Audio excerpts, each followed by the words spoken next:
Ang kwentong ito ay hango sa totoong buhay. Karanasan ito ni RG. Taong 1970, Abuyon, Quezon. Sa isang payapang baryo sa Abuyon, tila ang mga gabi ay may sariling pintig. Hindi itong karaniwang katahimikan ng lalawigan. Ito ay isang uri ng katahimikang mabigat, malagkit, at tila nakamatsyag sa bawat paggalaw ng dahon ng mga puno. Ang Abuyon, bagaman kilala sa ganda ng mga baybayin nito at payak na pamumuhay, ay may mga sulok na hindi gaanong nasisikatan ng araw. Mga sityong pinalilibutan ng mga matatandang puno, kung saan ang kwento ng mga matatanda ay nakaukit sa kanilang mga sanga at katawan. At dito nakatira si RG, isang binata na lumaking masipag at sanay sa hirap ng buhay sa bukid. Si RG ay hindi matatakutin. Bilang isang manggagawa na madalas abutan ng gabi sa bukid, ang takot niya ay matagal na niyang natalo. Hindi siya ang tipo ng taong basta-basta na lang nasisindak sa mga pananakot at mga kwentong walang saysay at katotohanan. Matagal na siyang duda sa mga ganoong istorya pinuno. Sa kadahilan ng tumanda na lang siya lahat-lahat, wala pa siyang nakitang mga nilalang. At kahit 10 oras na siyang umuuwi minsan, pawang mga huni lamang ng insekto ang kanyang naririnig sa daan. At dahil dito, kung kaya't mas lalo pang tumaas ang kanyang paniniwala ukol sa kasinungalingang nababalot sa kwento ng mga matatanda. Ngunit ang hindi niya alam, yon ang simula ng kalbaryong kailanman hinding-hindi niya makakalimutan. Nagsimula ang lahat sa isang hapon ng Biyernes habang ang langit ay kulay dugo dahil sa papalapit na paglubog ng araw. Kakatapos lang ni RG na mag-asikaso ng mga alagang hayop sa bukid. Pagkulong niya ng mga baboy, may napansin siyang kakaibang kilos ng mga hayop di kalayuan sa lugar kung saan siya naroon. Ang kanilang mga manok ay tila ayaw pumasok sa kanilang mga kulungan na parabang may kung anong iniiwasang nilalang sa itaas ng puno malapit sa kanilang tahanan. Ang aso naman nilang si Bantay ay kanina pang nakatitig sa kawalan na paulit-ulit nitong sinasabayan ng mahaba at malungkot na alulong na tila may nakikitang hindi maipaliwanag. Nang mapansin ito ni RG, bigla siyang natigilan sa kanyang ginagawa. Kagad niyang pinagmasdan ng alaga nila hanggang sa hindi niya namalayan ang paglapit ng lola niya sa kanya. RG, huwag kang lalabas mamayang gabi, ha? May balita sa ibaba, sa may tabing ilog. May nawawalang biik at ang huling nakakita ay nagsabing may narinig silang tilaok ng manok sa bubong ng kanilang bahay. Ngunit nang marinig ito ni RG, hindi niya ito gaanong pinagtuunan ng pansin.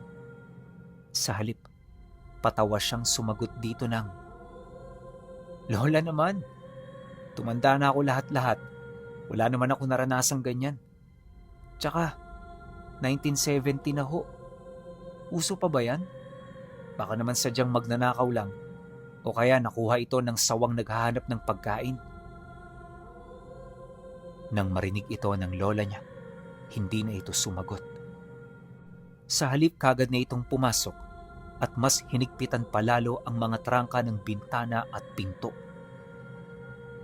Maya-maya pa, bahagya yung tumungaw sa kanya habang kalmadong nagwiwika ng, Ang mga aswang, RG, hindi namamatay sa modernong panahon. Nag-iiba lang sila ng anyo. Sumasabay sa panahon. Pero ang gutom nila ay kasing tanda ng lupang kinatatayuan mo. Matapos itong sabihin ng lola niya, nag-iba ang timpla ng paligid. Ang aso nila ay hindi na umaalulong. at ang mga manok nila ay nakapasok na sa kani-kanilang mga kulungan. Dahil sa maggagabi na, pumasok na rin si RG para magpahinga. Magkakasama silang kumain ng pamilya at mga kapatid niya bago siya pumasok sa kanyang sariling kwarto. Malaki kasi ang bahay nila Pinuno, kaya yung tatay niya nagdesisyon na doon na lang patirahin ng mga magulang ng kanyang asawa. Yun kasi ang hiling ng nanay ni RG, kaya wala itong nagawa kundi ang sundin ito. Gayunpaman, naging maganda ang takbo sa loob ng bahay nila. Lahat nagtutulungan, kaya wala gaanong nangyayaring pag-aaway at higit sa lahat, bawat isa ay nagkakaintindihan. Pagkaraan ng ilang oras, bandang 10:00 ng gabi, bigla siyang nagising dulot ng matinding init ng panahon.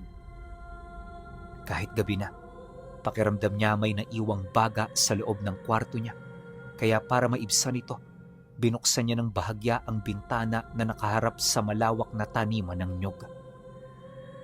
Ngunit, pagbalik niya sa kanyang higaan, may napansin siyang kakaibang amoy na dahan-dahang pumasok.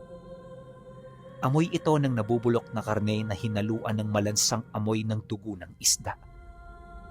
Hindi niya ito madalas malanghap sa bahay nila, pero dahil sa ulam nila noon ay isda, pilit niya itong binaliwala. Ngunit habang tumatagal, ang amoy ay lalong tumitindi tuwing humihinga ang hangin. Maya-maya pa, narinig niya ang isang tunog na nagpataas ng lahat ng balahibo sa kanyang katawan. Tunog ng tik-tik. Mahina noong una, tila malayo. Ngunit ayon sa matatanda, kapag mahina ang huni ng tik-tik, ang ibig sabihin nito ay nasa malapit na yon. Ang mas nakakabahala pa, ang tunog ay hindi galing sa labas. Tila galing ito sa mismong itaas ng kanilang bubungan, direkta sa pwesto kung saan siya nakahiga. Dala ng pag-aalala, kagad siyang tumingala. Ang kisame nilang gawa sa tabla ay tila may gumagasgas. Mabagal, matulis na kuko na dahan-dahang gumuguhit ng marka. At sa isang maliit na butas ng kisame, nakita niya ang isang matang kulay dilaw, nanlilisik at puno ng gutom na tila ba ang tinitingnan nito ay hindi isang tao, kundi isang masarap na pagkain. Dala ng takot, dahan-dahan siyang umupo habang patuloy na pinakikiramdaman ng paligid. Maya-maya pa, dito niya napansin ang tila paghaba ng anino niya sa ilalim ng aandap-andap na gasera. Nakakapangilabot itong pagmasdan, kaya nung una inakala niyang bangungot lang ang lahat ng kanyang mga nakikita. Ngunit gaano man niya naisin na gisingin ang katawan niya, nanatili siyang bigo hanggang sa mapagtanto niya na hindi isang panaginip ang sitwasyong kinaroroonan niya. Kalaunan, ang gasgas na kanyang naririnig ay biglang tumigil. Biglang nanaig ang katahimikan, yung uri ng katahimikan na nakakabingi, kung saan maririnig mo ang sariling tibok ng iyong puso. Sino yan? Kung sino ka man, magpakilala ka na. Huwag mo akong tinatakot. Baka kung ano ang magawa ko sa iyo pag nakita kita. Ang kaso lang, gaano man katapang ang ginawa niyang pagbabanta, wala pa rin itong panama sa nilalang. At sa halip na ito ay tumigil, mas lalo pa siya nitong sinindak at pinaglaruan. Ilang segundo pa ang lumipas, biglang may malakas na kalabog ang yumanig sa bubong ng bahay nila. Hindi ito tunog ng pusa o nalaglag na buko. Ito ay tunog ng bigat ng katawan ng isang tao. Kasunod nito ay ang mahaba at mabagal na pagkaladkad ng kung anong mabigat na bagay patungo sa dulo ng bubungan, malapit sa bukas na bintana. Nang marinig niya ang bagay na iyon, kagad siyang tumayo. Dali-dali niyang kinuha ang sundang sa gilid ng kanyang kwarto, kasabay ng pagkuha niya ng lente ng liwanag. Pagbukas niya rito, agad niya itong tinutok sa dahon ng puno ng nyog, kung saan kaharap lang ng bintana niya. Doon, nakaluhod sa isang manipis na sanga, ang isang babaeng hubot-hubad. Kakaiba ito sa lahat ng babaeng nakita niya dahil ang buhok nito parang mga buhay na uod na sumasayaw. Ang kanyang balat ay kasing kulay ng abo at ang kanyang braso ay mahaba, lampas sa tuhod, kalakip ng mga kukong kasing tulis ng talim ng karit. Subalit ang pinaka nakakanginig ng laman ay ang kakaiba nitong katawan. Mula sa bewang pababa, ang nilalang ay tila unti-unting naglalaho o nagiging manipis na usok habang ang itaas na bahagi ay buong buo na tila handa ng sumunggab ito. Matapos niya itong masilayan, dito niya dahan-dahang narinig ang tinig ng nilalang. Sigurado siya na tinatawag siya nito, gawa ng naririnig niya ang bulong ng nilalang na para bang tumatawag sa kanyang pangalan. Ngunit ang nakakapagtaka, ang boses ng nilalang ay hindi galing sa kanyang bibig. Tila ito ay isang bulong ng direktang pumapasok sa loob ng utak niya. Maya-maya pa, ang mukha ng nilalang ay dahan-dahang humarap sa liwanag ng lente. At nang masilayan niya ito ng maliwanag, dito niya nakita ang mukha na pamilyar sa kanya. Ha? Aling Belen? Kayo ho ba yan? Si Aling Belen ay kilalang manggagawa ng kakanina nakatira sa dulo ng kanilang baryo. Matagal na itong byuda at walang kasama sa buhay. Gayunpaman, marami pa rin ang nahuhumaling sa mga paninda niya dahil sa masarap at kakaiba nitong lasa. At maging si RG man, aminadong gustong-gusto ang pagkaing ginagawa ng matanda. Matapos niya itong banggitin, dito nang umisi ang nilalang, kasabay ng bigla nitong pagtalon mula sa puno patungo sa pasimano ng kanyang bintana. Sa sobrang bilis ng pangyayari, halos hindi na siya nakagalaw sa kanyang kinaroroonan. At ang nagsisilbi niyang depensa ay ang sundang lamang na hawak-hawak niya. Nawala na rin noon sa isip niya na tumakbo papalabas at humingi ng tulong sa kanyang mga magulang. Hindi nagtagal, dito niya na nakita ang paggapang ng nilalang hanggang sa makapasok na ito sa loob ng bahay. Nang masipat niya yung papasunggab, kagad niyang iwinasiwas ang hawak niyang sundang, ngunit ang nilalang ay sadyang mabilis. Walang kahirap-hirap nitong nailaga ng kanyang pag-atake bago ito tumalon papalabas, papaitaas ng kanilang bubungan. Maya-maya pa, dito na pumasok ang lola niya. Nagmamadali ito at habang nasa labas ito ng silid niya, naririnig niya na itong nagdarasal. Kaya naman walang sabi-sabi, kagad niya itong pinagbuksan ng pinto, ngunit sa hindi malamang dahilan, wala siya roong nasilayan. At ang tanging sumagi lang sa kanyang tinig ay yung dasal ng lola niya. Dito niya napagtanto na hindi na pala gaanong natutulog ang matanda sa kanilang pamamahay dahil sa may itinayong papag ang tatay niya para sa mag-asawa. Nung maalala niya ito, hindi siya nagdalawang isip na tumakbo papalapit sa pintuan ng bahay nila. Kagad niya itong binuksan at mula roon, sinilip niya ang madilim na paligid. Medyo nag-aalangan pa siya noong lumabas pero nang marinig niya ang tili ng lola niya, nakaramdam siya ng matinding kaba. Kaya naman sa sobrang pag-aalala niya, hindi na niya naisip ang sarili niyang kaligtasan. Hindi nagtagal. Pagdating niya sa may balon, dito niya nakita ang lola niya na nakasandal sa simento, hawak ang isang krusipiho at isang botelya ng langis na may mga lamang ugat. Sa harap ng matanda, naroon ang aswang na dahan-dahang gumagapang. Ang dila nito na mahaba at parang sinulid ay unti-unti na ring lumalabas, tila naghahanap ng madadapuan. Maya-maya pa, dito na ito sa kanya lumingon at sa pagkakataong ito, hindi na ito muka ni Aling Belen. Ang mukha nito ay nag-iba, naging mas hayop kesa tao. Naglabas ito ng isang nakakatulig na hiyaw na tila pinagsamang iyak ng sanggol at huni ng kwago. Matapos nun, sumugod ang nilalang sa kanya. Sa bilis nito, hindi niya naiwasan ang una nitong pagdamba. Tumama ang matitigas at malalamig na kuko ng aswang sa kanyang braso, dahilan para tumalsik ang lente ng liwanag na dala-dala niya. Kagad na binalot ng kadiliman ng paligid na kung saan tanging ang pilak na liwanag ng buwan na tumatagos sa mga dahon at puno ang nagsilbing gabay niya. RG! Ang langis! Sigaw ng lola niya habang sinusubukan nitong iabot ang bote ng langis sa kanya. Ngunit bago pa man niya ito mahawakan, natabig na ito ng nilalang.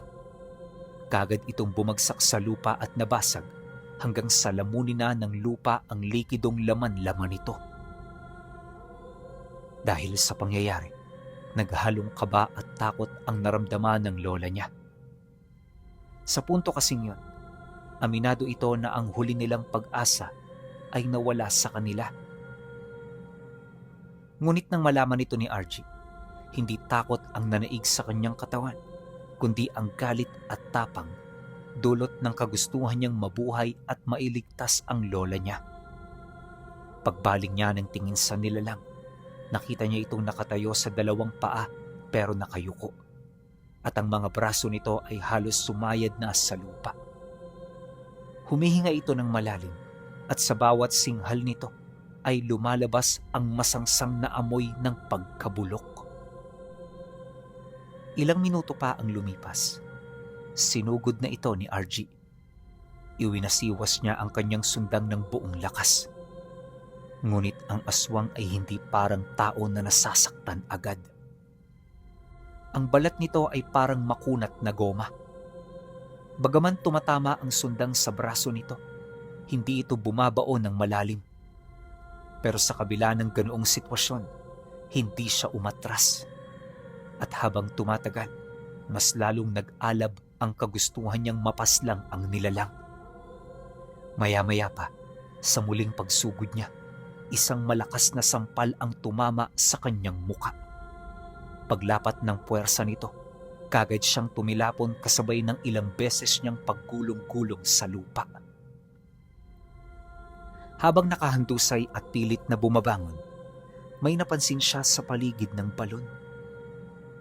Noong mga panahong kasing yun, ang mga balon sa kanilang lugar ay may malalaking timba na nakatali sa makapal na lubid ng abaka.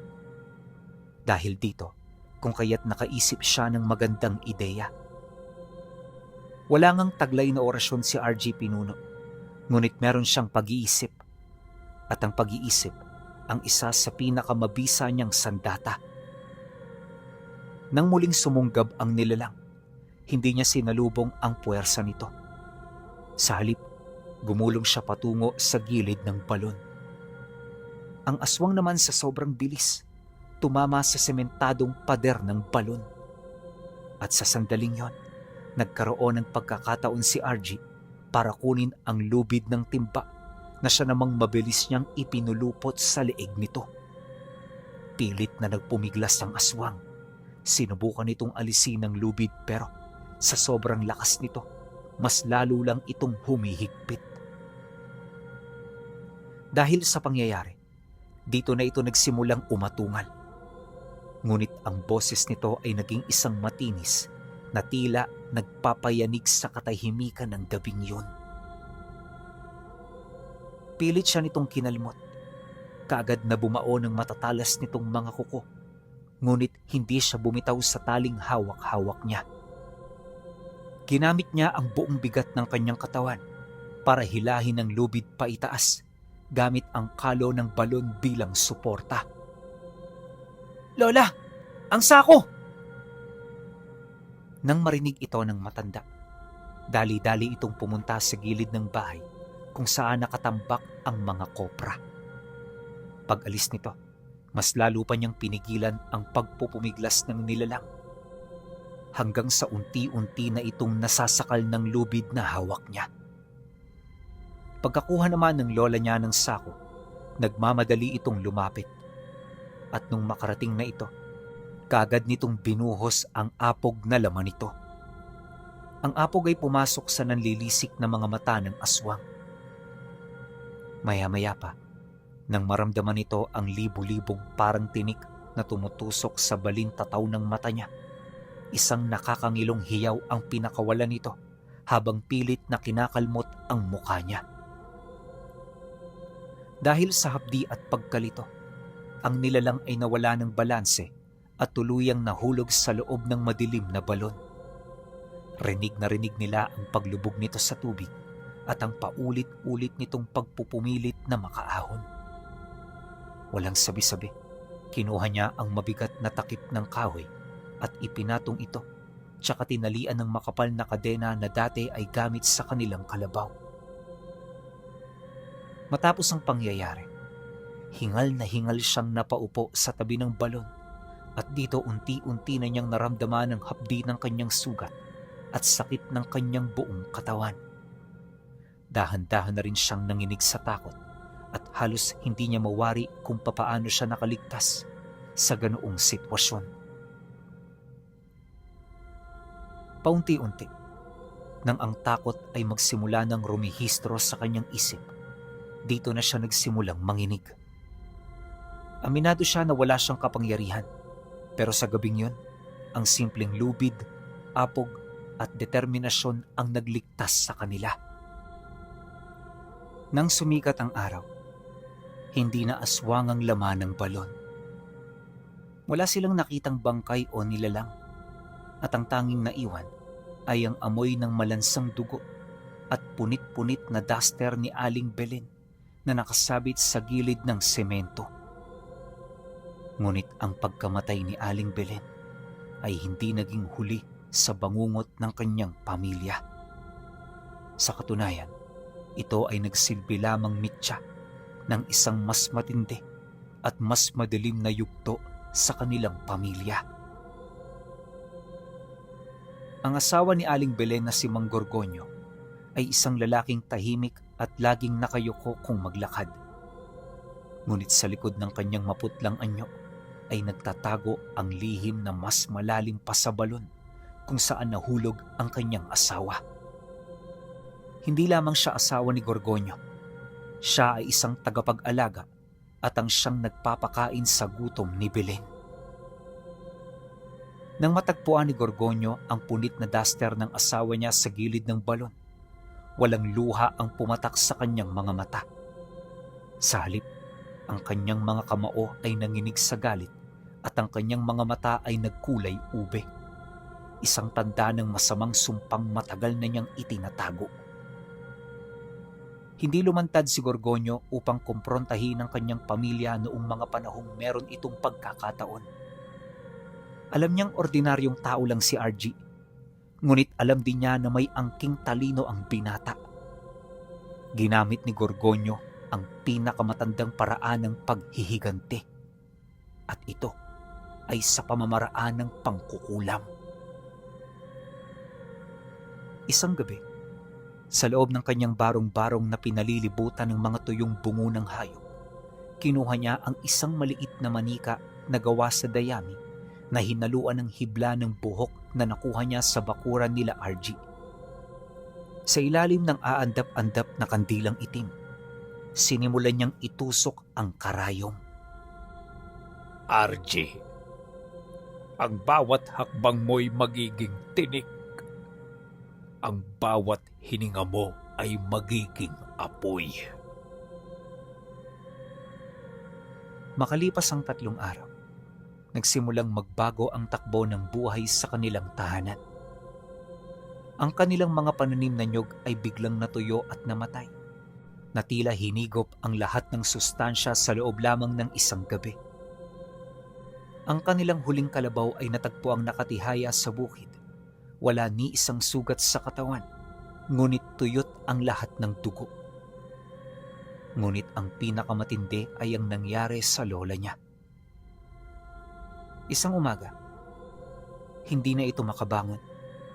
Ang kanyang mga binti ay binalot ng mga itim na pasa, nahugis ng mga kamay, at tuwing hihinga siya, may lumalabas na mga uod at buhangin sa kanyang bibig.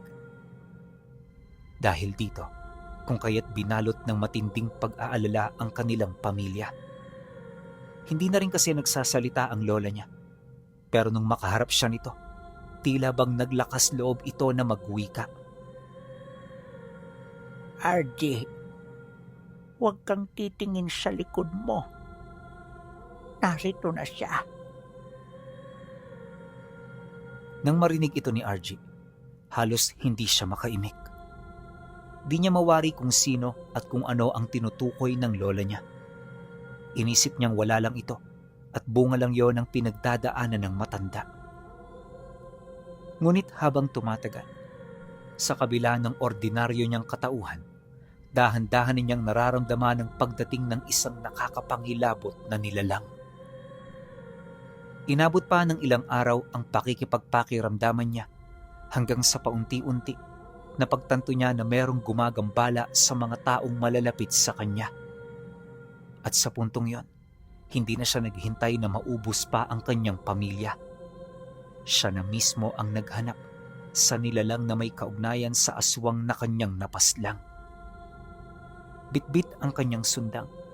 Tinungo niya ang dulo ng baryo kung saan nakatira ang matandang si Gorgonyo. Alam niyang may asawa si Aling Belen at alam din niya na ito ang pinagmumula ng salot na nangyayari sa kanila. Pagdating niya roon, ang paligid ay balot ng isang makapal na hamog na amoy asupre. Walang huni ng ibon o kahit anong insekto siyang naririnig. At sa gitna ng bakuran, nakatayo si Mang Gorgonyo, hawak ang isang mahabang tungkod na gawa sa buto ng tao. Pinatay mo ang aking asawa. Ang abuyon ang magiging libingan mo at ng iyong pamilya. Pagkasambit nito ng matanda, biglang ang mga anino sa paligid nito ay tila nabuhay. Ang mga ito ay humaba at naging hugis ng mga halimaw na may matutulis na mga ngipin. Hindi ito mga aswang na nahahawakan. Ito ay mga espiritong gawa sa purong galit at itim na kapangyarihan. Napakahigpit ng hawak ni RJ sa kanyang sundang. Ramdam niya ang panginginig ng kanyang mga tuhod pero hindi siya nagpatinag. Bilang isang ordinaryong tao, naging mahirap para sa kanya na isipin kung papaano lalabanan ang nilalang na hindi tinatabla ng dala niyang armas. At sa pagkakataong yon, alam niya sa kanyang sarili na hindi lamang sapat ang lubid at ang apog para ito ay matalo. Kailangan niya ng higit pa sa lakas ng bisig para mailigtas ang kanyang sarili at ang natitirang hininga sa katawan ng kanyang lola. Hindi man na lamang mangyayari, dahan-dahan niyang pinasok ang makapal na hamog. At sa gitna nito, naramdaman niya ang bigat ng sumpa na taglay ni Mang Gorgonyo. Ang bawat hakbang niya patungo sa matanda ay tila paglakad sa loob ng malapot na putik. Ang sundang na hawak niya, na dati ay simbolo ng kanyang lakas, ay tila naging kasing bigat ng isang sakong kopra. Wala kang laban. Ang bakal ay para sa laman. Pero ang galit ko ay para sa kaluluwa. Hanga ko sa lakas ng loob mo. Ngunit hindi sapat ang lakas ng loob para mailigtas mo ang iyong sarili at ang pamilya mong umaasa sa iyo. Huwag kang mag-alala, RJ. Isusunod ko rin sila sa iyo pagkatapos nito. Matapos nitong magwika, kagad nitong itinaas ang hawak nitong tungkod. At sa isang kisap mata, biglang naramdaman ni RJ ang libu-libong tusok sa kanyang buong katawan. Para itong mga uri ng karayom na hindi nakikitang tumutusok sa loob ng kanyang laman. Dahil sa matinding sakit, kagad naman siyang napaluhod. Paglapat ng kanyang tuhod sa lupa, dumanak ang sariwang dugo sa kanyang ilong at tenga. Sa bawat bulong ni Mang Gorgonyo, mas lalo pa niyang nararamdaman ang paghigpit ng hindi nakikitang lubid sa kanyang leeg. Nagtataglay din ito ng mga tinik na mas lalo pang nagpapahirap sa kanyang sitwasyon. Sa gitna ng paghihingalo, naalala niya ang balon. Naalala niya ang takot ni Aling Belen nang mabulag ito ng apog. Napagtanto niya, ang mga nilalang na ito, gaano man kalakas ang kanilang itim na karunungan, ay nakatali pa rin sa mundong ito sa pamamagitan ng kanilang sariling galit at gamit. Maya-maya pa, dito niya nakita sa paanan ni Mang Gorgonyo ang manikang dayame na may buhok sa bandang ulo nito. Pagsilay niya sa bagay na yon, tsaka niya naalala ang kwento ng lola niya ukol sa aral ng pangungulam. Di man siya sigurado, ito ang nakita niyang pag-asa. Kaya gamit ang huling lakas, mabilis siyang sumugod, hindi para tagain ito, kundi para kunin ang manikang pinagmumula ng salot sa kanilang pamilya. Maya-maya pa, nang medyo makalapit na siya, kagad niyang kinuha ang lente na nakasuksok sa kanyang bulsa at buong lakas na ibinato ito sa altar na nasa loob ng barong-barong ng matanda kung saan naroon ang isang malaking gasera. Pagkabasag nito, kagad na lumaganap ang apoy sa mga tuyong dayami, bungo ng hayop, at higit sa lahat, mga kagamitang ginagamit ni Mang Gorgonyo sa pangungulam.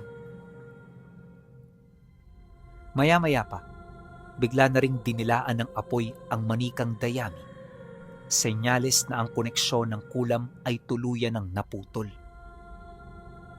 Sinubukan pa itong pigilan ni Mang Gorgonyo, ngunit wala na rin siyang nagawa pa para maisalba ang mga karunungan niya.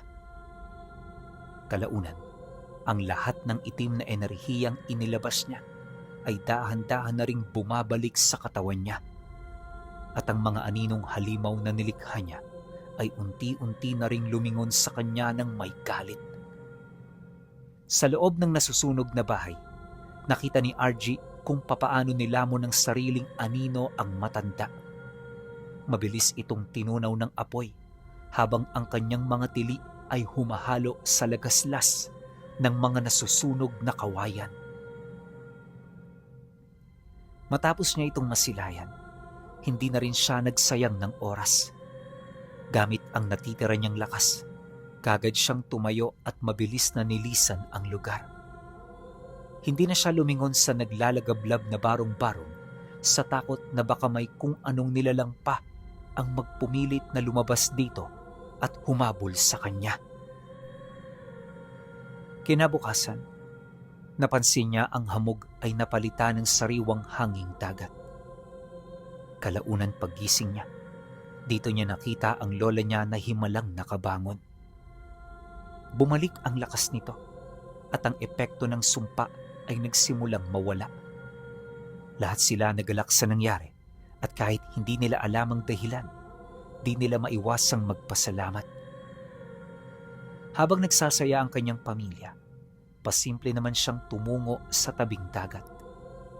Doon, habang nakaupo sa dalampasigan, dahan-dahan niyang inilabas ang kanyang sundang.